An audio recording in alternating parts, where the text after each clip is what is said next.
most hated job in NC. No one liked to be told that their food ration had been cut.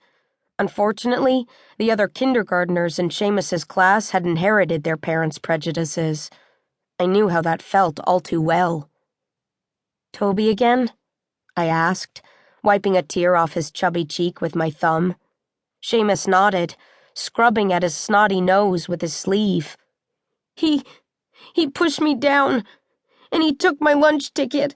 I scraped my knee. See?"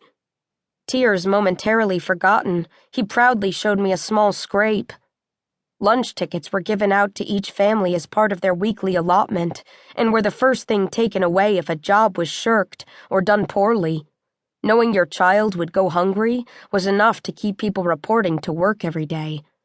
It was a harsh system, but it was fair, although that could be said about every aspect of compound life.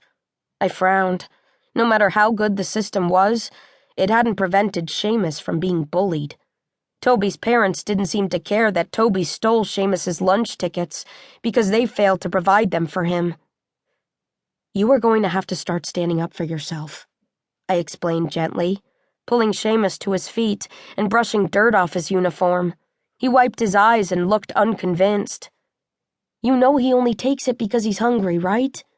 I sighed. "Let's go. We need to get you to class." Seamus trudged along beside me, his hot little hand grasping mine, and I felt a flash of guilt. If I'd gotten eaten this morning, who would have found Seamus in the broom closet? I knocked on schoolroom A, and the kindergarten teacher, Mrs. Shapiro, answered, looking annoyed. With a wide smile I didn't really mean, I ushered Seamus into the room. "I'm sorry he's late. It's completely my fault." Mrs. Shapiro huffed in exasperation, slamming the door in my face. Lovely.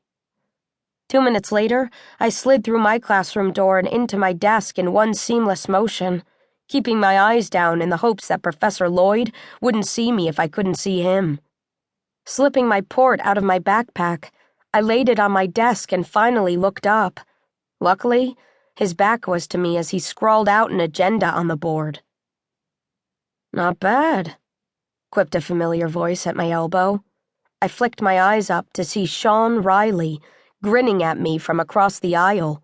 I rolled my eyes and bit back a smile. "Shameless," I mouthed in explanation as I turned on my port. Its screen flashed blue and then green. Shawn held up 3 fingers, wordlessly asking if it was the 3rd time this month that I'd had to help out Seamus. I shook my head and held up 4. He nodded. The PA system hissed and crackled, and everyone fell silent as we waited for the day's announcements. "Good morning," barked the voice of our head Marine, First General Ron Kennedy. I wrinkled my nose in dislike. Each compound had 10 Marines stationed to keep the peace and assist in brief forays topside for things like tunnel reinforcements. They were the Noah's eyes and ears at each of the compounds, reporting back problems that arose. Of those 10, General Kennedy was my least favorite. "Today is Monday, September 1st, day number 54,351 here in North Compound," Kennedy went on. "Please rise for the pledge." As one, the class rose and turned to face the black flag with the Noah's symbol of a golden boat positioned in the corner of the classroom.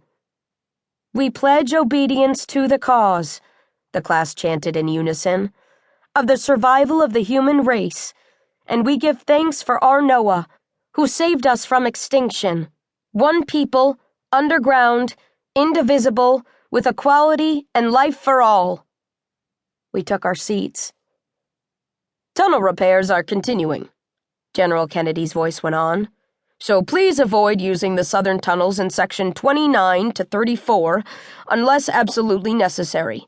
Mail was delivered today," he said, and then he paused as though he could hear the excited murmur that had greeted this news. Mail was delivered only 4 times a year between compounds, and sometimes less than that due to the danger of sharing the skies with the flying dinosaurs. Although I was pretty sure the ones that flew and swam weren't technically considered dinosaurs. I remembered a science lesson where we'd learned they were really just flying and swimming reptiles.